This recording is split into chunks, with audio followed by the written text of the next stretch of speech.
പശ്ചിമേഷ്യയിലെ ഗസയിൽ 60 ദിവസത്തെ വെടിനിർത്തലിന് ആവശ്യമായ വ്യവസ്ഥകൾ ഇസ്രയേൽ അംഗീകരിച്ചെന്ന് അമേരിക്കൻ പ്രസിഡന്റ് ഡൊണാൾഡ് ട്രംപ്.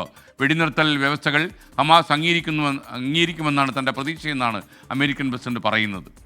ഇപ്പോൾ മധു കൊട്ടാരക്കര ന്യൂ ജേഴ്സിയിൽ നിന്ന് ചേരുന്നു. അതുപോലെ ഇന്റർനാഷണൽ ന്യൂസ് ഡെസ്കിൽ നിന്ന് പി ജെയിംസും ചേരും. Good morning to both of you. P James, good morning. അപ്പോൾ കാണാതിരുന്നപ്പോൾ ആളുകൾ ചോദിക്കുന്നുണ്ടായിരുന്നു, ഞാൻ മഞ്ഞെന്നുള്ള നോവൽ MD അവസാനിപ്പിക്കുന്നത് വരാതിരിക്കില്ല എന്നാണല്ലോ. അത് പറഞ്ഞിട്ടാണ് ഞാൻ അവരെ സോപ്പിട്ട് നിർത്തിയത്. മധു കൊട്ടാരക്കര, ഞാൻ ആദ്യം പറയട്ടെ, ഈ ഒരു വലിയ വാർത്ത, യഥാർത്ഥത്തിൽ വെടിനിർത്തൽ, എത്രയോ കുഞ്ഞുങ്ങൾ, അമ്മമാർ മരിച്ച ശവപ്പറമ്പാണ് ഈ ഗസ എന്ന് പറയുന്ന സ്ഥലം. ആദ്യം മധുവിൻ്റെ വ്യക്തിപരമായ കാര്യം, ഈ കാര്യത്തെ വ്യക്തിപരമായി മധു കാണുന്നത് എങ്ങനെയാണ്? തീർച്ചയായിട്ടും ഇത് ഒഴിവാക്കേണ്ട ഒരു സംഭവമായിരുന്നു. ഇങ്ങനൊരു യുദ്ധം ഉണ്ടാകാൻ പാടില്ലായിരുന്നു. തന്നെയുമല്ല, ഇങ്ങനെ രാജ്യങ്ങൾ തമ്മിൽ അല്ലെങ്കിൽ ഈ തീവ്രവാദ ഗ്രൂപ്പുകളും ഒക്കെ തമ്മിൽ ഈ പ്രകോപിപ്പിക്കുന്ന ഒരു സമീപനം നമ്മൾ ഇന്ത്യ തന്നെ ഇത് അനുഭവിച്ചതാണ് പഹൽഗാമിലും ഒക്കെ. അതുകൊണ്ട് തീവ്രവാദം തുടച്ചു നീക്കപ്പെടണം. രാജ്യങ്ങൾ തമ്മിലുള്ള ഈ യുദ്ധം ഉണ്ടാകാൻ പാടില്ല. തന്നെയുമല്ല, ഇപ്പോൾ അണവായുധങ്ങൾ തെറ്റായ കരങ്ങളിലേക്കൊക്കെ എത്തുകയാണെങ്കിൽ തന്നെ നമുക്ക് മുന്നോട്ടുള്ള ഒരു സമാധാനപരമായിട്ടുള്ളൊരു ജീവിതം നടക്കത്തുമില്ല. എസ്കൻ, ഈ വാർത്തയിലേക്ക് വരുന്നതിന് മുന്നേ ഈ നിഖിൽ പ്രമേഷിന്റെ ബാലേട്ടൻ എന്ന് പറഞ്ഞ സിനിമയുമായി ബന്ധപ്പെട്ടൊരു കാര്യം പറയാനുണ്ട്. ഈ ബാലേട്ടന്റെ സ്ക്രിപ്റ്റ്, ആ സിനിമയുടെ സ്ക്രിപ്റ്റ് യൂണിവേഴ്സിറ്റി ഓഫ് ടെക്സാസ് അവരുടെ സിലബസിൽ ഉൾപ്പെടുത്തിയിട്ടുണ്ട്. എസ്കൻ,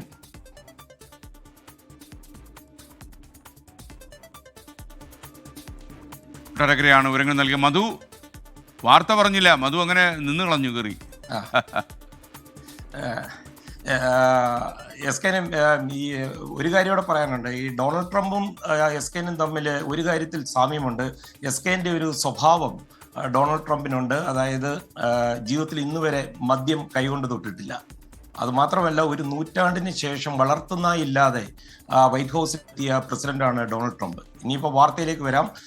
എസ്കൻ ഇന്ന് ഇസ്രായേലുമായി വളരെ നീണ്ടതും അതുപോലെ വളരെ പ്രൊഡക്റ്റീവുമായ ചർച്ചകൾ ഗസയിൽ ഈ വെടിനിർത്തലിനായി അമേരിക്കൻ പ്രതിനിധികൾ നടത്തി എന്നാണ് ഡൊണാൾഡ് ട്രംപ് പറയുന്നത്. ചർച്ചകൾക്കൊടുവിൽ ഗസയിൽ വെടിനിർത്തലിനായി ഇസ്രായേൽ സമ്മതിച്ചുവെന്നും ഡൊണാൾഡ് ട്രംപ് അവകാശപ്പെടുന്നുണ്ട്.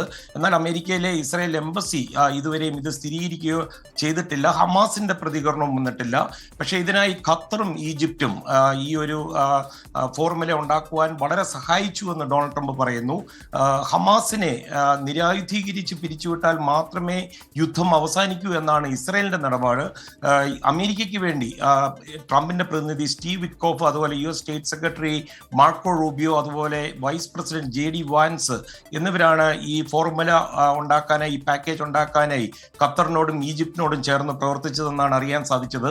പശ്ചിമേഷ്യയിലെ സമാധാനത്തിന് ഹമാസ് ഇത് അംഗീകരിക്കുമെന്ന് പ്രതീക്ഷിക്കുന്നതായിട്ടാണ് ഡൊണാൾഡ് ട്രംപ് പറയുന്നത്. അംഗീകരിക്കുന്നതായിരിക്കും ഹമാസിന് നല്ലത് എന്നൊരു മുന്നറിയിപ്പും കൂടെ കൊടുക്കുന്നുണ്ട്. അല്ലെങ്കിൽ കാര്യങ്ങൾ കൂടുതൽ വഷളാകുമെന്ന് ട്രംപ് പറയുന്നു. അതേസമയം ഇസ്രായേൽ പ്രധാനമന്ത്രി ബെഞ്ചമിൻ നെതന്യാഹു തിങ്കളാഴ്ച അമേരിക്കയിൽ എത്തുന്നുണ്ട്. വൈറ്റ് ഹൗസിൽ ഡൊണാൾഡ് ട്രംപുമായി കൂടിക്കാഴ്ച ഉണ്ടാകും. ഈ ചർച്ചയിലെ പ്രധാന വിഷയങ്ങൾ ഇറാനും ഗസയുമായിരിക്കുമെന്ന് ഡൊണാൾഡ് ട്രംപ് പറയുകയും ചെയ്തിട്ടുണ്ട്. SK.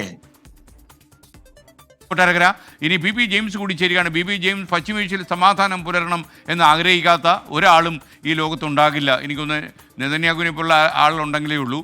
എന്താണ് പി ജെയിംസ്, പശ്ചിമേഷ്യയിൽ സമാധാനത്തിന്റെ വെള്ളരിപ്രാവ് പറക്കുമോ? Hello, good morning. Good morning. അതൊക്കെ മറന്നുപോയി കേട്ടോ.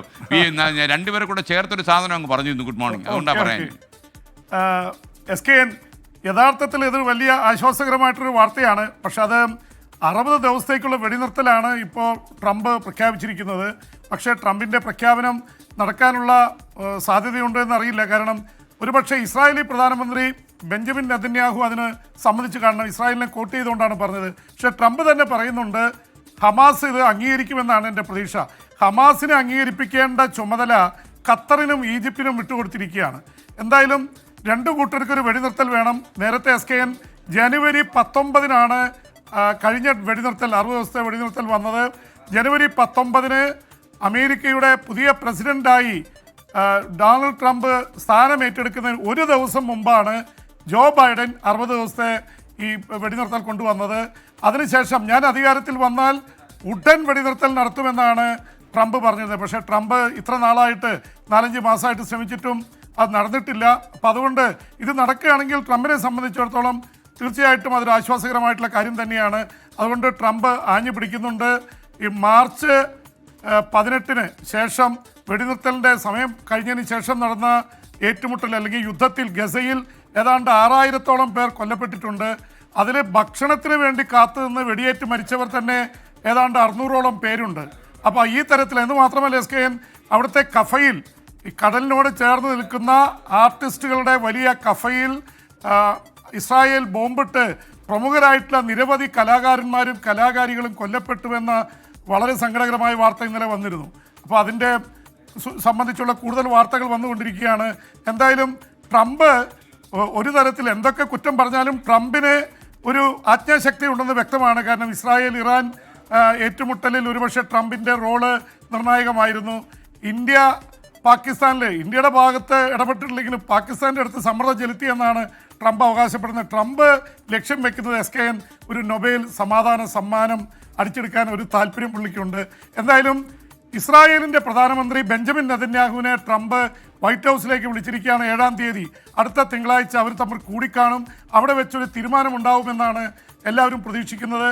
എന്തായാലും ഇനി യുദ്ധം കൂടുതൽ നീട്ടിക്കൊണ്ടുപോകാൻ കഴിയില്ല. കാരണം ഇറാനുമായിട്ട് സന്ധി ചെയ്തെങ്കിൽ ഇറാൻ്റെ പ്രോക്സി ആയിട്ടുള്ള ഹമാസിനോട് ഇനി 21 മാസമായിട്ട് യുദ്ധം ചെയ്യുകയാണ്. അതിൻ്റെ ആവശ്യമില്ല എന്നുള്ള തരത്തിലാണ് കാര്യങ്ങൾ ചിന്തിക്കുന്നത്. എന്തായാലും ഇത് മുന്നോട്ട് കൊണ്ടുപോകാനാവില്ല എന്നുള്ളത് വ്യക്തമാണ്. അവിടെ കൊല്ലപ്പെട്ട സംഖ്യ കഴിഞ്ഞ 20 മാസത്തിനുള്ള 57,000-ൻ്റെ അടുത്തെത്തി നിൽക്കുകയാണ്. പാലസ്തീനികൾ അത്ര പേർ കൊല്ലപ്പെട്ടു. വെസ്റ്റ് ബാങ്കിൽ വേറെ ആൾക്കാർ കൊല്ലപ്പെടുന്നു. ലെബനനിലെ അറ്റാക്കിലും ആയിരക്കണക്കിന് ആൾക്കാർ കൊല്ലപ്പെട്ടതാണ്.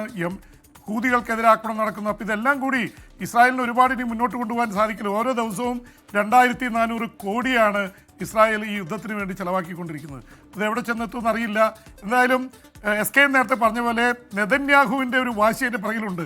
നെതന്യാഹു യുദ്ധം നിർത്തിയാൽ ചിലപ്പോൾ കോടതി പിടിച്ച് ജയിലിലിടുമെന്ന് അറിയാം. അദ്ദേഹം കറപ്ഷൻ കേസിന് അഴിമതി കേസിനെ നേരിടുകയാണ് SKN.